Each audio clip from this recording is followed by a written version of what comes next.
무릎 꿇어라. 네, 못 들었나? 무릎 꿇으라고 했어. 순애는 문틈으로 조심스럽게 안을 들여다봤습니다.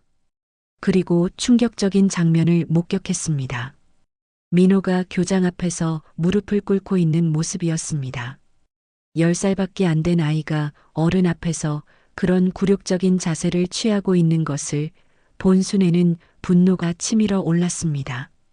이런 식으로라도 교육을 시켜야 너 같은 애가 정신을 차리지. 교장은 의자에 앉아서 민호를 내려다보며 말했습니다. 그 모습이 얼마나 오만하고 비열해 보이는지 모릅니다. 순애는 더 이상 참을 수 없었습니다. 교장실 문을 벌컥 열고 들어갔습니다. 뭐 하는 짓입니까? 순애의 큰 목소리에 교장이 깜짝 놀라며 일어났습니다. 민호도 놀란 표정으로 할머니를 바라봤습니다. 누구십니까? 어떻게 허락도 없이. 저는 민호 할머니입니다. 당신이 우리 손자한테 뭘 하고 있는 거예요? 순애는 떨리는 목소리로 물었습니다. 분노와 충격이 뒤섞여서 목소리가 제대로 나오지 않았거든요. 아, 민호 할머니시군요. 저는 이 학교 교장 김철수입니다. 교장은 순애를 위아래로 훑어보며 비웃는 듯한 표정을 지었습니다. 민호가 왜 무릎을 꿇고 있는 거예요? 10살짜리 아이한테 이게 무슨 짓입니까? 이건 교육의 일환입니다. 요즘 아이들은 이런 식으로라도 가르쳐야 정신을 차리거든요. 교육이라고요? 이게 교육이라고 생각하세요? 순애는 민호에게 다가가서 일으켜 세웠습니다. 민호의 무릎이 빨갛게 되어 있는 걸 보니 마음이 더욱 아팠습니다. 할머니, 괜찮아요. 저 괜찮아요. 민호가 작은 목소리로 말했지만 순애는 괜찮지 않았습니다. 손자가 이런 굴욕을 당하고 있었다는 사실이 믿어지지 않았거든요. 가난한 집 손자는 원래 이래야 하는 거 아닙니까? 분수를 알아야죠. 교장의 말에 순애는 온몸이 떨렸습니다. 가난하다고 해서 무시당해야 한다는 건가요? 손자가 이런 차별을 받아야 한다는 건가요? 오늘도 따뜻한 이야기로 찾아뵙게 되어 반갑습니다. 이야기가 시작되기 전에 무료인 구독과 좋아요 한 번씩 눌러주세요. 새벽 5시 김순애는 어김없이 눈을 떴습니다. 75세의 나이에도 몸은 시계보다 정확했죠. 무릎이 욱신거리고 허리가 뻣뻣했지만 순애는 조용히 일어나 부엌으로 향했습니다. 오늘도 민호 도시락 싸야겠네. 작은 중얼거림과 함께 순애는 찬장을 열었습니다. 시골에서 올라온 지 벌써 3년이 지났지만 아직도 이 좁은 아파트가 낯설게 느껴질 때가 있었습니다. 넓은 마당이 있던 고향집이 그리웠지만 손자 민호와 함께 살 수 있다는 것만으로도 충분했죠. 가스레인지에 불을 켜고 밥솥 뚜껑을 열어보니 어젯밤 지어둔 밥이 윤기 있게 익어 있었습니다. 순애는 능숙한 손놀림으로 국을 끓이기 시작했습니다. 미역국에 들어갈 쇠고기를 썰면서 순애는 저절로 미소를 지었습니다. 민호가 미역국을 좋아한다고 했던 게 엊그제 같은데 벌써 10살이 되었으니까요. 시골에 살 때는 마당 한 구석에 심어둔 상추와 깻잎을 따서 식탁에 올렸는데 여기서는 마트에서 사온 채소로 만족해야 했습니다. 그래도 민호를 위한 일이라면 무엇이든 기꺼이 할 수 있었습니다. 순애에게는 손자가 세상에서 가장 소중한 존재였거든요. 할머니, 일찍 일어나셨네요. 뒤에서 들려온 목소리에 순애가 돌아보니 민호가 잠옷 차림으로 서 있었습니다. 잠자리에서 막 일어난 듯 머리가 헝클어져 있었지만 그 모습마저 사랑스러웠습니다. 하지만 평소 같으면 할머니 품에 파고들어 응석을 부렸을 텐데 오늘은 조금 떨어진 곳에 서서 멀뚱멀뚱 바라보기만 했습니다. 민호야, 아직 일찍인데 왜 일어났니? 그냥 잠이 안 와서요. 민호의 대답에는 어딘지 모르게 그늘이 있었습니다. 순애는 이상함을 느꼈지만 내색하지 않았습니다. 아이에게는 아이만의 이유가 있을 거라고 생각했죠. 그럼 할머니랑 같이 밥 먹을까? 미역국 끓이고 있어. 민호가 좋아하는 거. 네, 좋아요. 민호는 씻으러 화장실로 들어갔고 순애는 다시 요리에 집중했습니다. 하지만 마음 한구석이 편하지 않았습니다. 요즘 민호의 표정이 예전 같지 않았거든요. 학교에서 돌아오면 곧바로 방으로 들어가 버리고 저녁 식사 때도 말수가 줄었습니다. 예전에는 학교에서 있었던 일들을 재미있게 이야기해 주곤 했는데 말입니다. 혹시 학교에서 무슨 일이라도 있는 걸까? 순애는 걱정이 앞섰지만 섣불리 물어보지 않았습니다. 아이들에게는 아이들만의 세계가 있다는 걸 알고 있었거든요. 괜히 캐묻다가 민호가 더 마음을 닫을까봐 조심스러웠습니다. 대신 더 맛있는 음식을 해주고 더 따뜻하게 품어주는 것이 할머니가 할 수 있는 최선의 일이라고 생각했습니다. 화장실에서 나온 민호는 식탁에 앉아 젓가락을 들었습니다. 순애가 정성스럽게 차린 아침상을 보며 작은 미소를 지었지만 그 미소도 잠깐이었습니다. 할머니, 이거 맛있어요. 그래, 우리 민호가 좋아하니까 할머니도 기뻐. 더 먹어. 순애는 민호의 밥그릇에 미역국을 한 숟가락 더 떠넣어 주었습니다. 민호는 고개를 끄덕이며 밥을 먹었지만 평소보다 식욕이 없어 보였습니다. 젓가락질도 힘없어 보이고 자꾸 한숨을 쉬었습니다. 민호야, 혹시 어디 아픈 데는 없지? 아니에요, 할머니. 그냥 조금 피곤해서요. 민호는 고개를 저었지만 순애의 눈에는 뭔가 다른 이유가 있어 보였습니다. 아이의 눈빛이 평소와 달리 흐려져 있었거든요. 마치 무거운 짐을 혼자 짊어지고 있는 것처럼 말입니다. 학교가 그렇게 즐겁다고 했는데 요즘 왜 자꾸 시무룩할까? 순애의 마음속에 작은 걱정의 씨앗이 자리 잡았습니다.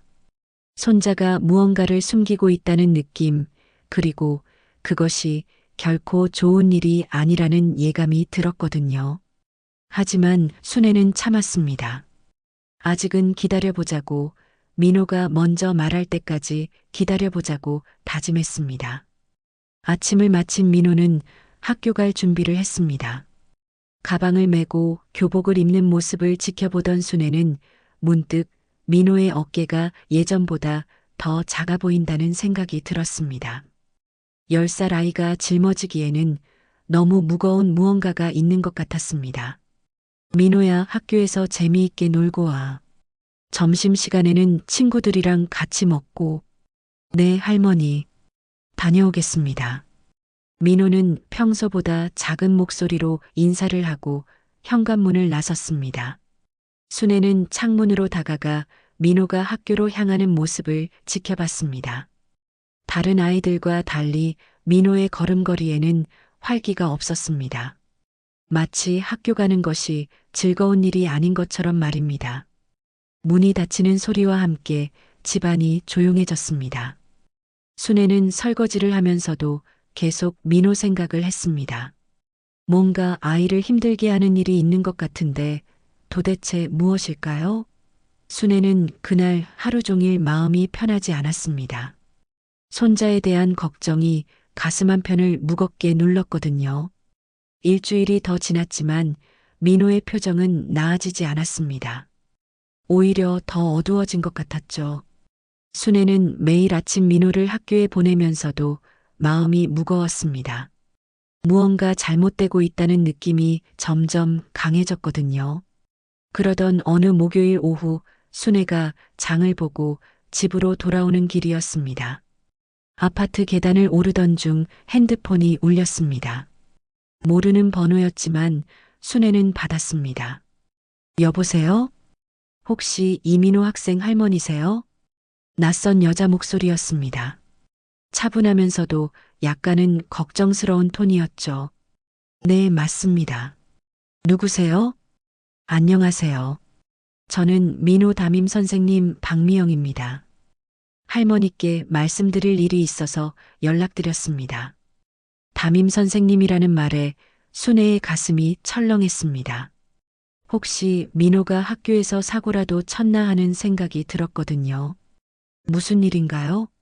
우리 민호가 뭘 잘못했나요? 아니에요, 할머니. 민호가 잘못한 건 아니고요. 사실 요즘 민호가 교장실에 자주 불려가더라고요. 교장실에요? 순애는 걸음을 멈췄습니다. 교장실이라니 왜 민호가 교장실에 가야 하는 걸까요? 네, 이번 주에만 벌써 3번째예요. 처음에는 별일 아니겠거니 했는데 자꾸 반복되니까 이상해서요. 혹시 집에서 민호가 뭔가 이야기한 적 있나요? 순애는 머릿속이 복잡해졌습니다. 민호가 교장실에 자주 간다니 그것도 이번 주에만 3번이나요. 그래서 요즘 아이 표정이 그렇게 어두웠던 건가 싶었습니다. 선생님, 우리 민호가 교장실에 왜 불려간 건가요? 무슨 일로요? 그게 저도 정확히는 모르겠어요. 교장 선생님이 따로 부르시는 거라서요. 다만 민호가 교장실에서 나올 때마다 표정이 안 좋더라고요. 그래서 걱정이 되어서 연락드렸습니다. 선생님의 말을 들으며 순애는 가슴이 답답해졌습니다. 도대체 무슨 일이 일어나고 있는 건지 알 수가 없었습니다. 민호는 착하고 공부도 잘하는 아이인데 왜 교장실에 불려가는 걸까요? 선생님, 혹시 교장 선생님께 직접 물어볼 수는 없나요? 그게 교장 선생님이 개인적인 상담이라고 하시면서 다른 선생님들은 신경 쓰지 말라고 하셨어요. 그래서 저도 자세한 건 모르겠고요. 순애는 뭔가 이상하다는 느낌을 받았습니다. 개인적인 상담이라고 하기에는 너무 자주 부르는 것 같았거든요. 게다가 민호의 표정이 그렇게 어두워질 정도라면 분명 뭔가 문제가 있을 것이었습니다. 알겠습니다, 선생님. 연락 주셔서 고맙습니다. 집에서 민호한테 물어보겠습니다. 네, 할머니. 혹시 뭔가 알게 되시면 저한테도 알려주세요. 민호가 걱정돼서요. 전화를 끊고 나서 순애는 한참 동안 계단에 서 있었습니다. 머릿속이 복잡하고 가슴이 답답했습니다.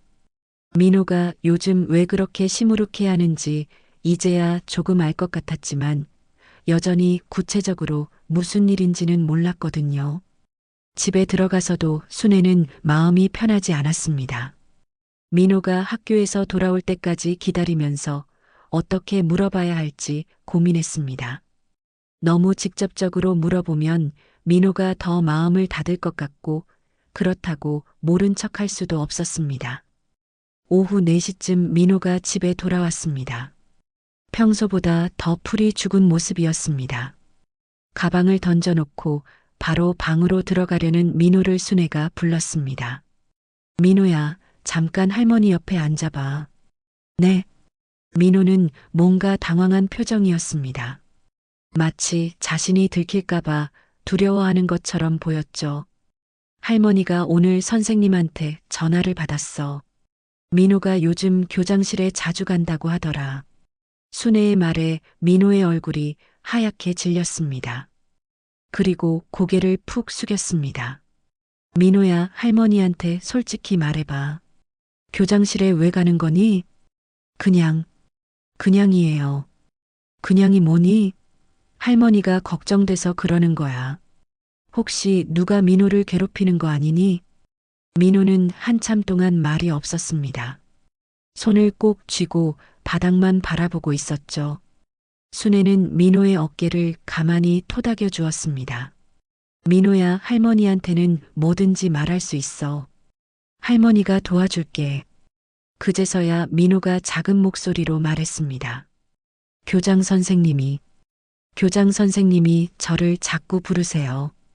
왜 부르는데? 모르겠어요.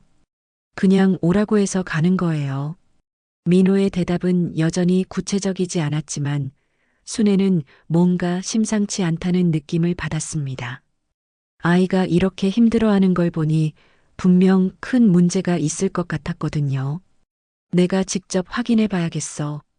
순애는 마음속으로 결심했습니다. 손자가 이렇게 힘들어하는 이유를 반드시 알아내겠다고 말입니다. 그날 밤 순애는 잠을 이루지 못했습니다. 민호의 힘없는 표정이 자꾸 눈앞에 떠올랐거든요. 교장이 왜 민호를 자꾸 부르는 건지, 도대체 무슨 일이 벌어지고 있는 건지 알 수가 없어서 답답했습니다. 다음 날 아침 순애는 결심을 굳혔습니다. 직접 학교에 가서 확인해 보기로 한 것입니다. 민호를 학교에 보낸 후 순애는 평소보다 일찍 집을 나섰습니다. 오늘은 반드시 알아내고 말겠어. 순애는 속으로 다짐하며 학교로 향했습니다. 걸어서 15분 정도 걸리는 거리였지만 마음이 급해서인지 더 멀게 느껴졌습니다. 학교에 도착해서 순애는 잠시 망설였습니다. 무작정 들어가서 교장을 만나자고 할 수도 없고 그렇다고 그냥 돌아갈 수도 없었습니다. 고민하던 순애는 학교 정문 옆 담벼락 뒤에 숨어서 기다리기로 했습니다. 오전 수업이 끝나고 점심시간이 되자 아이들이 운동장으로 나왔습니다. 순애는 민호를 찾아봤지만 보이지 않았습니다. 다른 아이들은 모두 즐겁게 뛰어노는데 민호만 보이지 않으니 더욱 걱정이 되었습니다. 그때였습니다. 교무실 쪽에서 민호가 나오는 모습이 보였습니다. 아니, 정확히는 교장실 방향에서 나오고 있었죠. 순애는 가슴이 철렁했습니다. 또 교장실에 불려간 것 같았거든요. 순애는 조심스럽게 교무동 쪽으로 다가갔습니다. 복도는 조용했고 다른 선생님들은 보이지 않았습니다. 순애는 교장실 문 앞에 서서 귀를 기울였습니다. 뭐, 또 숙제를 안 해왔다고? 교장의 목소리가 들렸습니다. 화가 난 듯한 톤이었죠. 죄송합니다. 민호의 작은 목소리가 이어졌습니다. 순애는 가슴이 아팠습니다. 손자가 이렇게 위축되어 있는 모습을 상상하니 마음이 찢어지는 것 같았거든요. 너 같은 애가 이 학교에 있으면 다른 애들한테 나쁜 영향을 준다. 내 할머니 같은 집안에서 뭘 기대하냐? 순애는 자신의 귀를 의심했습니다. 지금 교장이 뭐라고 한 건가요? 자신의 집안을 비하하는 말을 했다는 게 믿어지지 않았습니다. 무릎 꿇어라. 네. 못 들었나? 무릎 꿇으라고 했어. 순애는 문틈으로 조심스럽게 안을 들여다봤습니다. 그리고 충격적인 장면을 목격했습니다. 민호가 교장 앞에서 무릎을 꿇고 있는 모습이었습니다. 10살밖에 안 된 아이가 어른 앞에서 그런 굴욕적인 자세를 취하고 있는 것을 본 순애는 분노가 치밀어 올랐습니다. 이런 식으로라도 교육을 시켜야 너 같은 애가 정신을 차리지. 교장은 의자에 앉아서 민호를 내려다보며 말했습니다. 그 모습이 얼마나 오만하고 비열해 보이는지 모릅니다. 순애는 더 이상 참을 수 없었습니다. 교장실 문을 벌컥 열고 들어갔습니다. 뭐 하는 짓입니까? 순애의 큰 목소리에 교장이 깜짝 놀라며 일어났습니다. 민호도 놀란 표정으로 할머니를 바라봤습니다. 누구십니까? 어떻게 허락도 없이. 저는 민호 할머니입니다. 당신이 우리 손자한테 뭘 하고 있는 거예요? 순애는 떨리는 목소리로 물었습니다. 분노와 충격이 뒤섞여서 목소리가 제대로 나오지 않았거든요. 아, 민호 할머니시군요. 저는 이 학교 교장 김철수입니다. 교장은 순애를 위아래로 훑어보며 비웃는 듯한 표정을 지었습니다. 민호가 왜 무릎을 꿇고 있는 거예요? 10살짜리 아이한테 이게 무슨 짓입니까? 이건 교육의 일환입니다. 요즘 아이들은 이런 식으로라도 가르쳐야 정신을 차리거든요. 교육이라고요? 이게 교육이라고 생각하세요? 순애는 민호에게 다가가서 일으켜 세웠습니다. 민호의 무릎이 빨갛게 되어 있는 걸 보니 마음이 더욱 아팠습니다. 할머니, 괜찮아요. 저 괜찮아요. 민호가 작은 목소리로 말했지만 순애는 괜찮지 않았습니다. 손자가 이런 굴욕을 당하고 있었다는 사실이 믿어지지 않았거든요. 가난한 집 손자는 원래 이래야 하는 거 아닙니까? 분수를 알아야죠. 교장의 말에 순애는 온몸이 떨렸습니다. 가난하다고 해서 무시당해야 한다는 건가요? 손자가 이런 차별을 받아야 한다는 건가요? 당신이 뭔데 우리를 가난하다고 무시하는 거예요? 사람이 어떻게 아이한테 이럴 수 있어요? 뭐, 할머니가 몸 배짱으로 나한테 이래요? 여기가 어딘 줄 알고? 교장은 점점 더 오만한 태도를 보였습니다. 마치 자신이 절대적인 권력을 가진 것처럼 행동했죠. 순애는 민호의 손을 꼭 잡았습니다. 아이가 떨고 있는 것이 느껴졌습니다. 얼마나 무서웠을까, 얼마나 힘들었을까 하는 생각에 눈물이 날 것 같았습니다. 내 손자 더는 무시 못해. 내가 가만히 있지 않겠어. 순애는 떨리는 목소리로 말했습니다. 교장의 오만한 태도와 손자를 향한 차별에 분노가 치밀어 올랐거든요. 그래요? 그럼 어떻게 하실 건데요? 할머니가 뭘 할 수 있다고 생각하세요? 교장은 여전히 비웃고 있었습니다. 하지만 순애는 이제 결심을 굳혔습니다. 손자를 지키기 위해서라면 무엇이든 할 수 있다고 말입니다. 순애는 민호의 손을 잡고 교장실을 나왔습니다. 복도를 걸으면서도 가슴이 두근거렸습니다. 분노와 결심이 뒤섞인 복잡한 감정이었죠. 이제 진짜 싸움이 시작될 것 같았습니다. 집으로 돌아오는 길에 순애와 민호는 말이 없었습니다. 민호는 할머니 손을 꼭 잡고 있었지만 고개를 숙인 채였고 순애는 분노로 가슴이 터질 것 같았습니다. 집에 도착해서야 순애는 민호를 소파에 앉히고 무릎을 살펴봤습니다. 아이고, 이렇게 빨갛게 됐네. 얼마나 아팠을까. 순애는 찬물에 수건을 적셔서 민호의 무릎에 대어 주었습니다. 민호는 아프다는 표현도 하지 않고 가만히 있었습니다.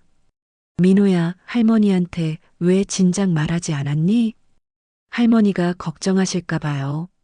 그리고 교장 선생님이 다른 사람한테 말하면 더 혼낸다고 했어요. 민호의 말을 들으며 순애는 더욱 화가 났습니다.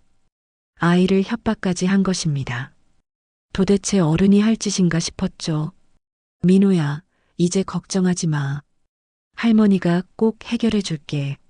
순애는 그날 밤 잠들지 못했습니다. 교장의 오만한 얼굴과 민호가 무릎 꿇고 있던 모습이 자꾸 떠올랐거든요. 이런 일을 그냥 넘어갈 수는 없었습니다. 다음 날 아침 순애는 교육청에 전화를 걸었습니다. 여보세요, 교육청인가요? 민원을 넣고 싶은데요. 네, 어떤 민원이신가요? 우리 손자 학교 교장이 아이를 차별하고 무릎 꿇게 했어요. 이런 일이 있어도 되는 건가요? 순애는 어제 있었던 일을 자세히 설명했습니다. 교육청 직원은 심각하게 받아들이며 조사해 보겠다고 했습니다. 할머니, 정식으로 민원을 접수하시려면 직접 오셔서 서류를 작성하셔야 해요. 알겠습니다. 지금 바로 가겠습니다. 순애는 교육청으로 향했습니다. 가는 길에 아들 창수에게도 전화를 걸었습니다. 창수야, 엄마야. 민호 학교에서 큰일이 났어. 무슨 일이에요, 어머니? 순애는 어제 있었던 일을 창수에게도 이야기했습니다. 창수는 처음엔 놀라는 듯 했지만 이야기를 들을수록 목소리가 조심스러워졌습니다. 어머니, 혹시 오해는 아닐까요? 요즘 학교에서도 나름 교육 방침이 있을 텐데. 뭔 소리야? 내가 직접 본 건데 무슨 오해야? 그게 아니라 괜히 학교랑 싸워서 애만 더 힘들어지면 어떡해요? 창수의 말에 순애는 당황했습니다. 아들마저 자신을 막아서는 것 같았거든요. 창수야, 내 아들이 그런 굴욕을 당했는데 가만히 있으라는 거야? 어머니, 요즘 세상이 복잡해요. 함부로 덤볐다가 민호만 더 피해 볼 수 있어요. 순애는 아들의 말에 실망했습니다. 손자를 지켜야 할 아버지가 오히려 소극적으로 나오다니 이해할 수 없었습니다. 그럼 우리 민호는 계속 그런 일 당하고 살라는 거냐? 아니에요, 어머니. 다른 방법을 생각해 보자는 거죠. 전화를 끊고 나서 순애는 더욱 화가 났습니다. 아들조차 자신을 이해해주지 않는다는 사실이 서글펐거든요. 교육청에서 민원을 접수한 후 순애는 같은 학교에 다니는 다른 학부모들에게도 연락해 봤습니다. 혹시 비슷한 일을 겪은 사람이 있는지 알아보려고 했죠. 안녕하세요. 저는 4학년 민호 할머니인데요. 하지만 대부분의 학부모들은 시큰둥한 반응이었습니다. 아, 그런 일이 있었나요? 그런데 교장 선생님이 그럴 리가 있을까요? 혹시 오해는 아니세요? 요즘 아이들이 과장해서 말할 때가 있잖아요. 심지어 일부 학부모는 노골적으로 교장을 옹호했습니다. 교장 선생님은 아이들을 위해서 엄하게 지도하시는 분이에요. 요즘처럼 버릇없는 아이들한테는 그 정도 훈육이 필요하죠. 할머니, 너무 예민하게 받아들이시는 거 아닌가요? 순애는 점점 고립되어 가는 느낌이었습니다. 교육청에 민원을 넣고 다른 학부모들에게도 알렸지만 제대로 된 지지를 받지 못했거든요. 그날 저녁 창수가 집에 왔습니다. 평소보다 일찍 퇴근한 것 같았습니다. 어머니, 오늘 교육청에 다녀오셨다면서요? 응, 민원 넣고 왔어. 어머니, 솔직히 말씀드릴게요. 이런 식으로 하시면 민호만 더 힘들어져요. 창수는 진지한 표정으로 말했습니다. 다른 학부모들 말로는 교장 선생님이 평소에도 엄격하시긴 하지만 나쁜 분은 아니래요. 혹시 어머니가 너무 과민하게 반응하시는 거 아닌가요? 과민하게 반응한다고? 내가 직접 본 건데? 그렇다고 해도 이런 식으로 문제를 키우면 민호가 학교에서 찍힐 수 있어요. 그냥 조용히 넘어가는 게 나을 것 같은데요. 순애는 아들의 말에 충격을 받았습니다. 손자의 아버지마저 이런 태도를 보이다니 믿을 수 없었거든요. 창수야, 내 아들이 무릎 꿇고 굴욕당한 걸 알면서도 그런 말을 하는 거냐? 어머니도 이해해 주세요. 요즘 세상이 어떤 세상인데요. 괜히 학교랑 싸워봤자 우리만 손해예요.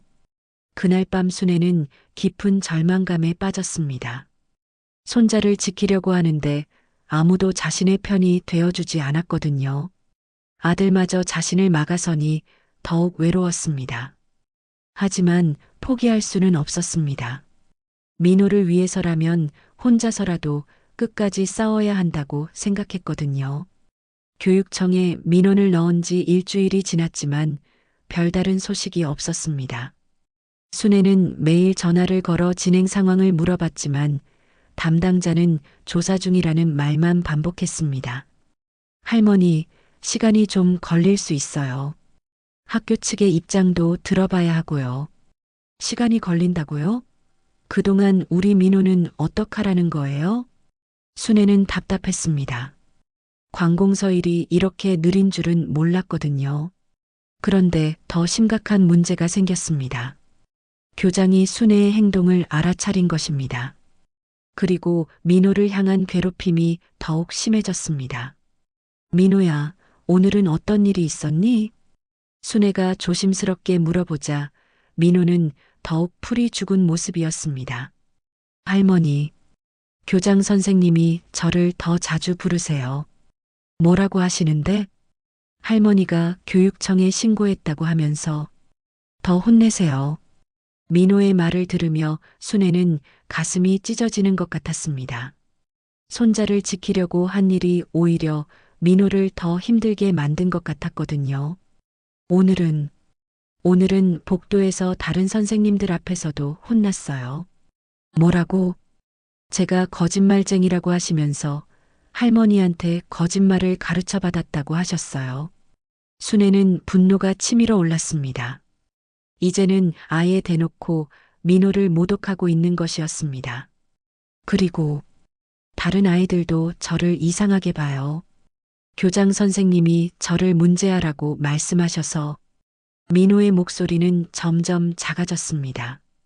학교에서 완전히 고립되어 가고 있는 것 같았습니다. 그날 저녁 민호는 저녁도 제대로 먹지 못했습니다. 밥을 조금 먹다가 그만두고 방으로 들어가 버렸습니다.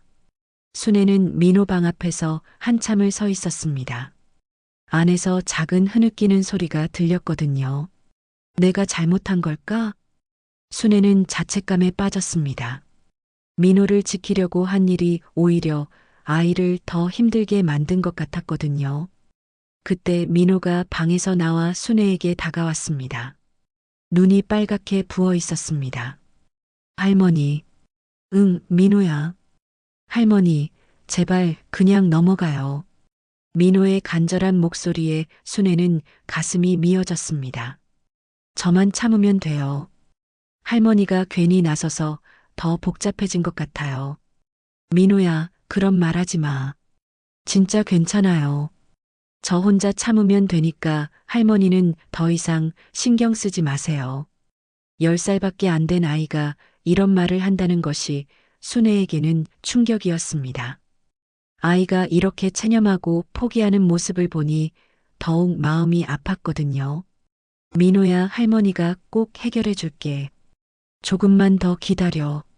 할머니, 정말 괜찮아요. 아빠도 그냥 넘어가라고 했어요. 민호는 울먹이는 목소리로 말했습니다. 아이 나름대로 어른들의 눈치를 보고 있는 것 같았습니다. 순애는 민호를 꼭 안아주었습니다. 작은 몸이 떨리고 있는 것이 느껴졌습니다. 민호야, 할머니는 포기할 수 없어. 우리 민호가 이런 일 당하고 살 수는 없거든. 하지만 할머니가 나서면 저만 더 힘들어져요. 그래도 할머니는 끝까지 할 거야. 민호를 지키는 게 할머니 일이니까. 그날 밤 순애는 잠들지 못하고 고민했습니다.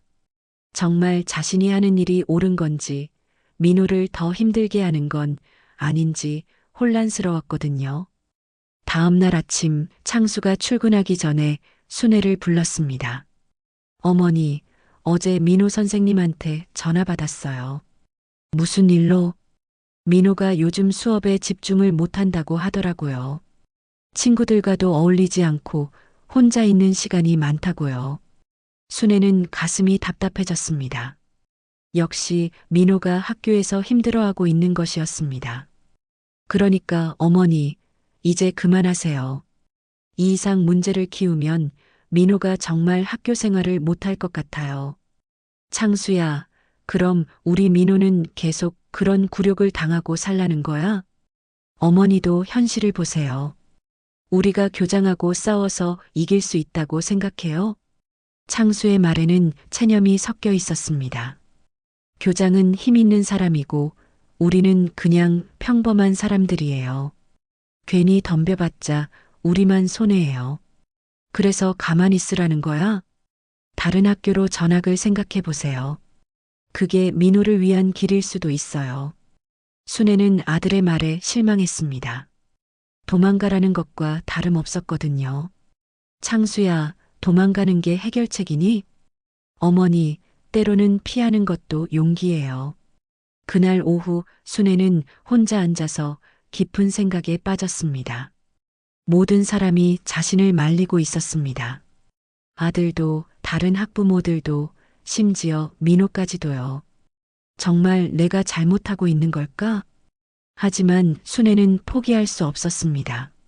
민호가 당한 굴욕을 그냥 넘어갈 수는 없었거든요. 손자가 지금 당장은 힘들어하지만 언젠가는 할머니가 자신을 지켜줬다는 것을 알게 될 거라고 믿었습니다. 내 손자가 세상에서 가장 소중해. 모든 사람이 반대해도 나는 끝까지 싸울 거야. 순애는 마음을 다잡았습니다. 비록 외롭고 힘들지만 포기하지 않기로 했습니다. 민호를 지키는 것이 할머니의 마지막 의무라고 생각했거든요. 순애는 포기하지 않기로 마음먹었지만 혼자서는 한계가 있다는 것을 깨달았습니다. 교장의 횡포를 막으려면 더 확실한 증거가 필요했거든요. 그래서 순애는 다른 방법을 생각해 봤습니다. 며칠 후 순애는 학교 앞 게시판을 보다가 우연히 청소 아주머니 모집 공고를 발견했습니다. 기존 청소 아주머니가 그만둬서 새로 사람을 구한다는 내용이었습니다. 이거다. 순애는 번뜩 아이디어가 떠올랐습니다. 학교 청소 일을 하면서 교장의 행동을 직접 관찰할 수 있을 것 같았거든요. 다음 날 아침 순애는 학교 행정실을 찾아갔습니다. 청소일 지원하러 왔습니다. 아, 게시판 보고 오셨군요. 그런데 나이가 좀 많으신 것 같은데 괜찮으실까요? 행정실 직원은 순애를 위아래로 훑어보며 걱정스러운 표정을 지었습니다. 나이가 많아도 일은 잘할 수 있어요. 시골에서 평생 일만 했거든요. 그러시군요. 그럼 간단한 면접부터 보겠습니다. 면접은 생각보다 쉬웠습니다. 큰 조건이 없었고 성실하게 일할 의지만 있으면 된다고 했습니다. 내일부터 출근 가능하세요? 새벽 6시부터 오후 2시까지입니다. 네, 가능합니다. 순애는 기뻤습니다. 이제 학교 안에서 교장의 행동을 지켜볼 수 있게 되었거든요. 다음 날부터 순애는 학교 청소 일을 시작했습니다. 주로 복도와 화장실, 교무실 청소를 담당했습니다. 다행히 교장실 근처도 청소 구역에 포함되어 있었습니다. 첫 며칠은 별다른 일이 없었습니다. 순애는 성실하게 청소를 하면서 교장의 일상을 관찰했습니다. 교장은 아침 일찍 출근해서 주로 교장실에 있었고 가끔 복도를 돌아다니며 학생들을 관찰했습니다. 일주일째 되던 날 순애는 드디어 의미 있는 장면을 목격했습니다. 점심시간에 교장실 청소를 하고 있는데 교장실로 한 남자가 찾아왔습니다. 정장을 입은 중년 남성이었는데 손에 봉투를 들고 있었습니다. 순애는 교장실 옆 복도에서 청소를 하며 귀를 기울였습니다. 교장 선생님, 이번 달 것입니다. 수고 많으십니다. 덕분에 우리 학교 급식이 원활하게 운영되고 있어요. 앞으로도 잘 부탁드립니다. 순애는 이상함을 느꼈습니다. 급식업체 사람인 것 같은데 왜 봉투를 가져왔을까요? 공식적인 서류라면 굳이 그런 식으로 전달할 필요가 없을 텐데 말입니다. 며칠 후 또 다른 사람이 교장실을 찾아왔습니다.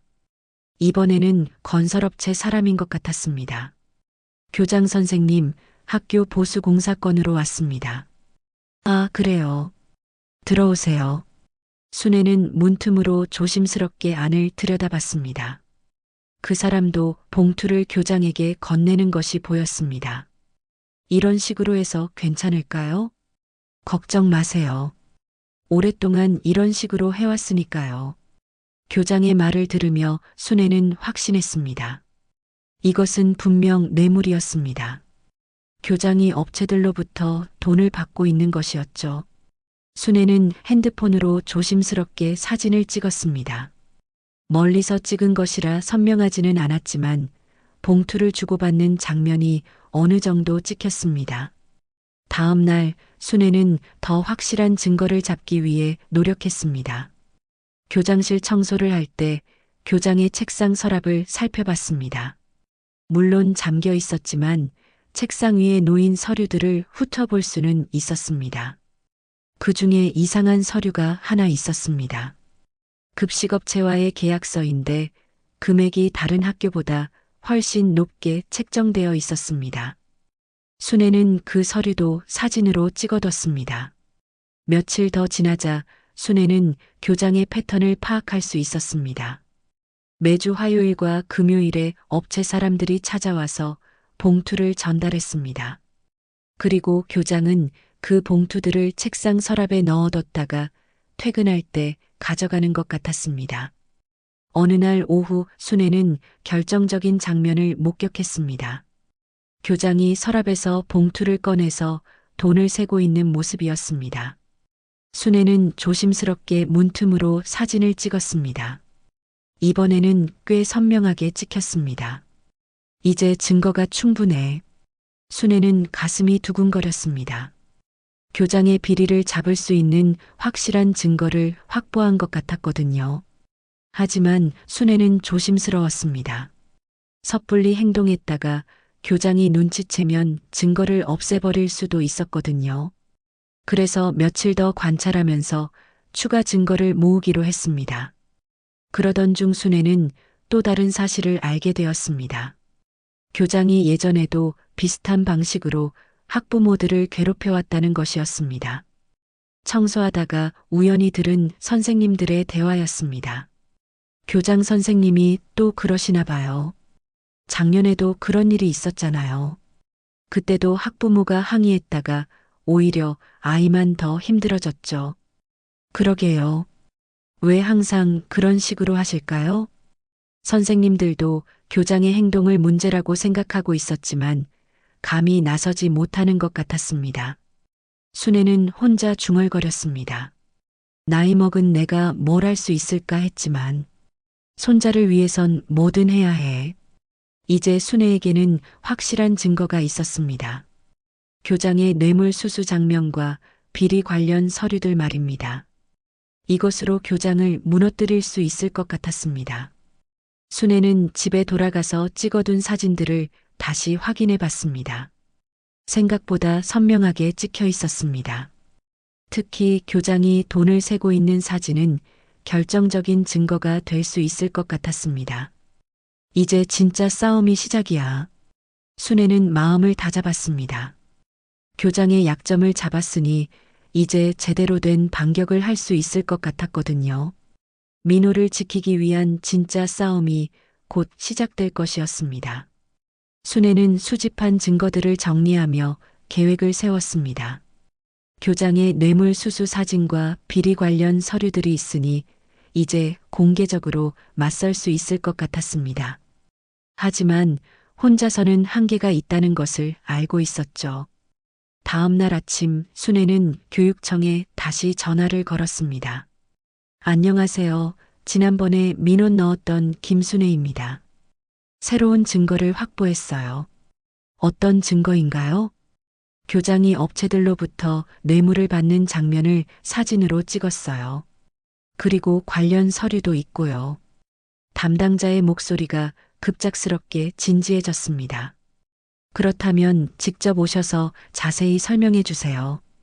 이런 문제는 신중하게 다뤄야 하거든요. 순애는 교육청으로 향했습니다. 가는 길에 기자들에게도 연락해 봤습니다. 혼자서는 교장을 상대하기 어려우니 언론의 힘을 빌리는 것이 좋겠다고 생각했거든요. 안녕하세요. 지역신문사죠? 학교 교장의 비리와 학생 인권 침해에 대해 제보하고 싶은데요. 어떤 내용인가요? 순애는 지금까지 있었던 일들을 자세히 설명했습니다. 기자는 흥미를 보이며 만나자고 했습니다. 교육청에서 순애는 담당자에게 모든 증거를 제출했습니다. 사진들과 서류 사본, 그리고 지금까지의 경위를 상세히 설명했습니다. 할머니, 이 증거들이 사실이라면 정말 심각한 문제네요. 즉시 조사에 들어가겠습니다. 언제쯤 결과를 알 수 있을까요? 이런 사안은 신속하게 처리해야 하니까 일주일 안에는 결론이 날 것 같습니다. 순애는 교육청을 나와서 기자와 만났습니다. 카페에서 만난 기자는 젊은 여자였는데 순애의 이야기를 진지하게 들었습니다. 할머니, 정말 대단하세요. 혼자서 이런 증거를 모으다니요. 손자를 지키려면 뭐든 해야죠. 기자는 순애가 찍은 사진들을 꼼꼼히 살펴봤습니다. 이 사진들이면 충분히 기사로 쓸 수 있을 것 같아요. 하지만 교장 측의 반박도 들어봐야 하니까 직접 학교에 가서 확인해 보겠습니다. 그러시면 좋겠어요. 많은 사람들이 알아야 해요. 며칠 후 순애는 교육청으로부터 연락을 받았습니다. 조사 결과가 나왔다는 것이었습니다. 할머니, 교육청으로 와주세요. 교장과 함께 면담을 진행하겠습니다. 순애는 가슴이 두근거렸습니다. 드디어 교장과 정면 대결을 하게 된 것이었습니다. 교육청 회의실에는 교육청 관계자들과 기자, 그리고 교장이 와 있었습니다. 교장은 순애를 보자 불쾌한 표정을 지었습니다. 그럼 이제 사실관계를 확인해 보겠습니다. 교육청 담당자가 회의를 시작했습니다. 김 교장님, 학생에게 무릎을 꿇게 한 사실이 있습니까? 그런 일은 없었습니다. 단순한 상담이었을 뿐이죠. 교장은 태연하게 부인했습니다. 하지만 할머니가 직접 목격했다고 하는데요. 할머니가 오해하신 것 같습니다. 요즘 연세 드신 분들이 착각하는 경우가 많잖아요. 교장은 여전히 오만한 태도였습니다. 순애를 무시하는 듯한 말투였죠. 그럼 뇌물수수 의혹은 어떻게 설명하시겠습니까? 담당자가 순애가 찍은 사진을 보여주자 교장의 얼굴이 하얗게 변했습니다. 이건 뭡니까? 업체로부터 금품을 받는 모습이 찍혀 있는데요. 이건 오해입니다. 그냥 업무 관련 서류를 받은 것 뿐이에요. 교장은 당황하며 변명했습니다. 서류가 봉투에 들어 있나요? 그리고 이 사진은 어떻게 설명하시겠습니까? 담당자가 교장이 돈을 세고 있는 사진을 보여주자 교장은 완전히 말문이 막혔습니다. 저건 교장님, 이미 업체 측에서도 사실을 인정했습니다. 더 이상 변명하지 마세요. 순애는 교장이 무너지는 모습을 지켜봤습니다. 평소 그렇게 오만하던 교장이 이제는 변명도 제대로 못하고 있었습니다. 그럼 학생 인권 침해 문제도 다시 한번 확인해 보겠습니다. 담당자가 계속 추궁하자 교장은 점점 더 초조해했습니다. 할머니, 마지막으로 하고 싶은 말씀이 있으시면 해주세요. 순애는 일어서서 교장을 똑바로 바라봤습니다. 당신은 아이들을 가르치는 교육자입니다. 그런 사람이 어떻게 10살짜리 아이를 무릎 꿇게 하고 모독할 수 있어요? 교장은 고개를 숙이고 있었습니다. 우리가 가난하다고 해서 무시해도 된다고 생각했나요? 아이들은 모두 소중한 존재예요. 순애의 목소리에는 분노와 슬픔이 섞여 있었습니다. 당신 같은 사람이 교장이라니 정말 한심해요. 당장 사퇴하세요. 회의가 끝나고 나서 기자가 순애에게 다가왔습니다. 할머니, 정말 대단하세요. 이 내용은 내일 신문에 크게 실릴 예정이에요. 고맙습니다. 많은 사람들이 알아야 해요. 순애는 교육청을 나서면서 후련함을 느꼈습니다. 드디어 교장의 가면을 벗겨낸 것 같았거든요. 그날 저녁 집에 돌아가니 민호가 기다리고 있었습니다. 할머니, 학교에서 소문이 났어요. 교장 선생님이 문제가 있다고요. 그래, 이제 걱정하지 마. 할머니가 다 해결했어. 민호는 울먹이며 할머니에게 달려와 안겼습니다. 할머니, 고마워요. 할머니가 저를 지켜주셔서요. 순애는 민호를 꼭 안아주며 눈물을 흘렸습니다. 힘들고 외로운 싸움이었지만 마침내 승리를 거둔 것 같았거든요. 다음 날 아침 순애는 평소보다 일찍 일어났습니다. 어제의 일이 꿈만 같았거든요. 정말 교장을 무너뜨린 것일까 하는 생각이 들었습니다. 하지만 가슴 한편에서는 후련함과 함께 뿌듯함이 올라왔습니다. 아침 식사를 준비하면서 순애는 신문을 기다렸습니다. 기자가 약속한 대로 기사가 실렸는지 확인하고 싶었거든요. 평소와 달리 마음이 설레었습니다. 할머니, 신문 왔어요. 민호가 현관에서 신문을 가져왔습니다. 평소보다 훨씬 밝은 목소리였습니다. 순애는 떨리는 손으로 신문을 펼쳤습니다. 초등학교 교장 뇌물수수 및 학생 인권 침해 논란. 큰 제목으로 기사가 실려 있었습니다. 순애가 찍은 사진들도 선명하게 게재되어 있었죠. 기사는 교장의 비리와 민호에게 가한 인권 침해를 상세히 다루고 있었습니다. 읽어보니 기자가 꼼꼼하게 취재해서 써준 것 같았습니다. 할머니, 진짜 신문에 나왔네요. 대박이에요. 민호는 신기해하며 기사를 읽었습니다. 자신의 이야기가 신문에 나온다는 것이 어린 마음에는 놀라운 일이었을 것입니다. 하지만 이제는 무서워하지 않고 오히려 자랑스러워하는 것 같았습니다. 이제 많은 사람들이 알게 될 거야. 교장이 얼마나 나쁜 사람인지 말이야. 순애는 안도의 한숨을 쉬었습니다. 드디어 진실이 세상에 알려진 것이었거든요. 그동안 혼자 짊어졌던 무거운 짐이 조금씩 가벼워지는 기분이었습니다. 아침을 먹는 동안에도 순애의 핸드폰이 계속 울렸습니다. 동네 사람들과 아는 사람들이 신문을 보고 연락을 하는 것 같았습니다. 순애 씨, 신문 봤어요. 정말 대단하세요. 혼자서 그런 일을 해내시다니 존경스러워요. 사람들의 칭찬을 들으며 순애는 부끄럽기도 하고 뿌듯하기도 했습니다. 점심시간쯤 교육청에서 전화가 왔습니다. 할머니, 큰 소식이 있습니다. 교장이 오늘 아침 사직서를 제출했어요. 정말이에요?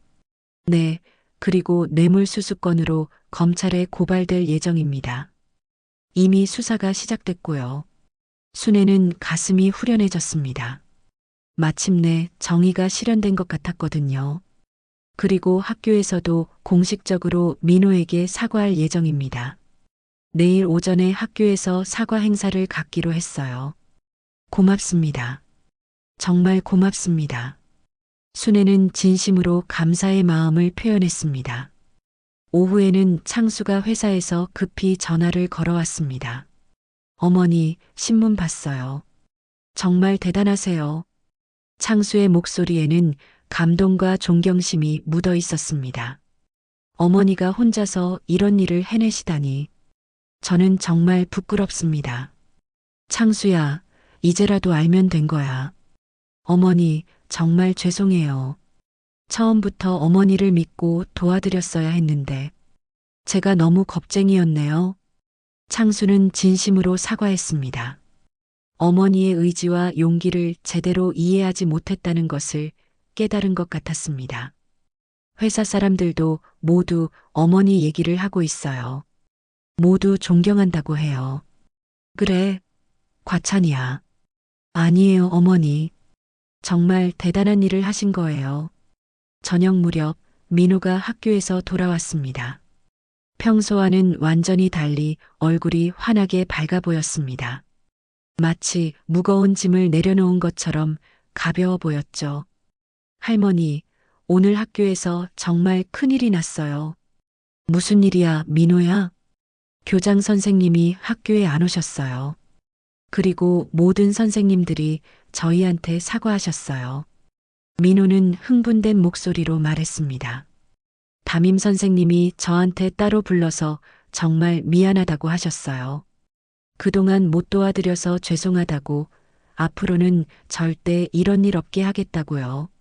순애는 민호의 밝은 표정을 보며 가슴이 뜨거워졌습니다. 드디어 손자가 당당하게 학교 생활을 할 수 있게 된 것 같았거든요. 그리고 친구들이 저한테 정말 잘해줘요. 할머니가 용감하다고 모두 칭찬하더라고요. 저도 자랑스러워요. 그래, 우리 민호 친구들이 착하구나. 네, 그리고 다른 반 친구들도 저한테 와서 할머니 얘기를 물어봐요. 정말 신기해요. 순애는 민호를 꼭 안아주었습니다. 아이가 이렇게 환하게 웃는 모습을 본 것이 정말 오랜만이었습니다. 그동안 얼마나 힘들었을까 생각하니 미안하기도 하고 기특하기도 했습니다. 며칠 후 학교에서 공식적으로 사과 행사가 열렸습니다.